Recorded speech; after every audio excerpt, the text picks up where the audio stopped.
पता नहीं आजमाइश के दिन नहीं रहे या ये दिन ही नहीं रहे। हर उस इंसान से बदला जिसने मुझे तकलीफ, बहुत सिंपल सी बात है, तकलीफ होगी तो क्या गलत किया मैंने? हाँ, शिकवा ड्रामे के आने वाले के साथ तो बहुत ही ज़्यादा इंटरेस्टिंग होती हुई नज़र आ रही हैं। नाजरीन, अब हम देखेंगे कि लैबा को सानिया पर शक तो हो ही चुका था। अब वो सफ़ी पर शक करने की बजाय तानिया को ही हर बात पर ब्लेम कर दिया और दूसरी तरफ सफ़ी ने शादी के बाद लैबा को बता दिया बल्कि तुमसे नहीं, इसकी भाभी सानिया से मोहब्बत करता है और इसी से बदला लेने के लिए मैंने तुमसे शादी की है।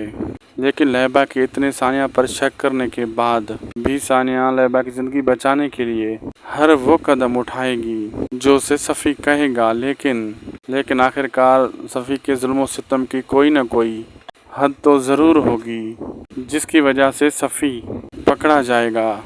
और दूसरी तरफ किरण अपने होने वाले बच्चे की वजह से ज़ारून के बहुत ही क्लोज हो जाएगी। तो नादरीन, अब देखते हैं जब किरण और सफ़ी की सच्चाई ज़ारून और उसकी फैमिली के सामने आएगी तो क्या सानिया इन सब को माफ़ कर पाएगी। अपनी कीमती राय से हमें लाजमी आगाह करें कमेंट सेक्शन के ज़रिए। वीडियो अच्छी लगी तो लाइक शेयर सब्सक्राइब करना न भूलें। मिलते हैं आपसे हम अगली वीडियो में।